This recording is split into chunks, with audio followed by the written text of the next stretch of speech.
Hello. നമ്മുടെ ഇവിടെ ഭയങ്കര മഴയാണ്. നിങ്ങളുടെ അവിടെ മഴയുണ്ടോ? എന്തൊക്കെയാണ് വിശേഷങ്ങൾ? എല്ലാവരും സുഖമായിട്ടിരിക്കുന്നു വിചാരിക്കുന്നു. ഇപ്പോൾ മഴയാണ്, എന്നാലും കുഴപ്പമൊന്നും ഇല്ലാതിരിക്കുന്നു വിചാരിക്കുന്നു. നമ്മുടെ ഇവിടെയൊക്കെ മഴയായിട്ട് വെള്ളം ഇങ്ങനെ കയറി കിടക്കുകയാണ് കേട്ടോ. നല്ല രസമാണ് മഴയത്ത് ഇങ്ങനെ നടക്കാൻ. ലാലാല പടി നടന്നാൽ രസമായിരിക്കും. നമ്മുടെ പുഴയാണ്, നമ്മുടെ വീടിന് താഴെയുള്ള പുഴയാണേ. ഫുള്ള് വെള്ളമായിട്ട് നിറഞ്ഞ് കവിഞ്ഞ് ഒഴുകിക്കൊണ്ടിരിക്കുന്ന പുഴയാണ് ഗൈസ് ഞങ്ങൾ കണ്ടുകൊണ്ടിരിക്കുന്നത്. ഭംഗിയാണ് കാണാൻ, നല്ല രസമാണ് കേട്ടോ കാണാനൊക്കെ ആയിട്ട്. എന്താ പറയുക, നല്ല ഭംഗി കാണാൻ പുഴ ഇങ്ങനെ നിറഞ്ഞ് കവിഞ്ഞൊഴുകുമ്പോൾ. പക്ഷേ എന്താ പറയുക, നമുക്കൊരു പേടിയും കൂടിയാണ്. വെള്ളം കയറി അങ്ങ് വരുമ്പോൾ ഒരു പേടിയല്ലേ. അങ്ങനെ നമ്മുടെ വീടിൻ്റെ തൊട്ട് താഴെയുള്ള പുഴ. നമുക്ക് വീട്ടിൽ ഇരുന്നാലും ഈ പുഴ ഇങ്ങനെ കാണാൻ പറ്റും. ഇപ്പം ഇങ്ങനെ വെള്ളം കയറി കയറി കയറി വരുന്നത് കാണാം, ഇറങ്ങിപ്പോകുന്നത് കാണാം.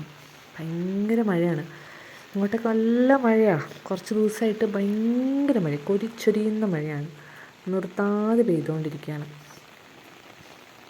നല്ല ഭംഗിയില്ലേ കാണാൻ.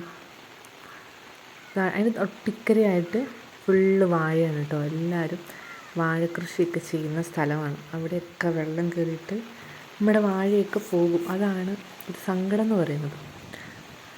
നമ്മുടെ വാഴക്കകത്തൊക്കെ വെള്ളമാണ്. വാഴയും പുല്ലൊക്കെ നട്ടിട്ടുണ്ട്, പശുവിന് കൊടുക്കുന്ന പുല്ലും വാഴയൊക്കെയാണ് അവിടെ ഉള്ളത്. അപ്പം അതൊക്കെ എന്താവും, വെള്ളത്തിലായിപ്പോവും. അങ്ങനെ അതൊക്കെ ചീഞ്ഞു പോകും. എന്തൊരു മഴയല്ലേ, ഭയങ്കര മഴയാണ്. മഴ അങ്ങോട്ട് തിമിർത്ത് പെയ്യാണ്. നിങ്ങളുടെ അവിടേക്ക് എങ്ങനെയാണോ മഴ? ഭയങ്കര മഴയുണ്ടോ? അവിടെയൊക്കെ പുഴയുണ്ടോ? പുഴയിൽ ഇങ്ങനെ വെള്ളം കയറി നിങ്ങൾക്കൊക്കെ ബുദ്ധിമുട്ടുണ്ടോ? എന്തെങ്കിലുമൊക്കെ ബുദ്ധിമുട്ടുണ്ടാവാറുണ്ടോ? നിങ്ങളുടെ കൃഷിയൊക്കെ നശിച്ചു പോകാറുണ്ടോ? ഉണ്ടാവുമായിരിക്കില്ലേ. കൃഷികളും പുഴകളും ഒക്കെ വെള്ളത്തിലാവുന്നൊരവസ്ഥയാണ് മഴക്കാലം വന്നു കഴിഞ്ഞാൽ. പിന്നെ ഇങ്ങനെ മഴയത്തൊരു കുടയൊക്കെ ചൂടി നടക്കാനൊരു രസമാണ്. അതേ ഉള്ളൊരു രസം, വേറൊന്നുമില്ല.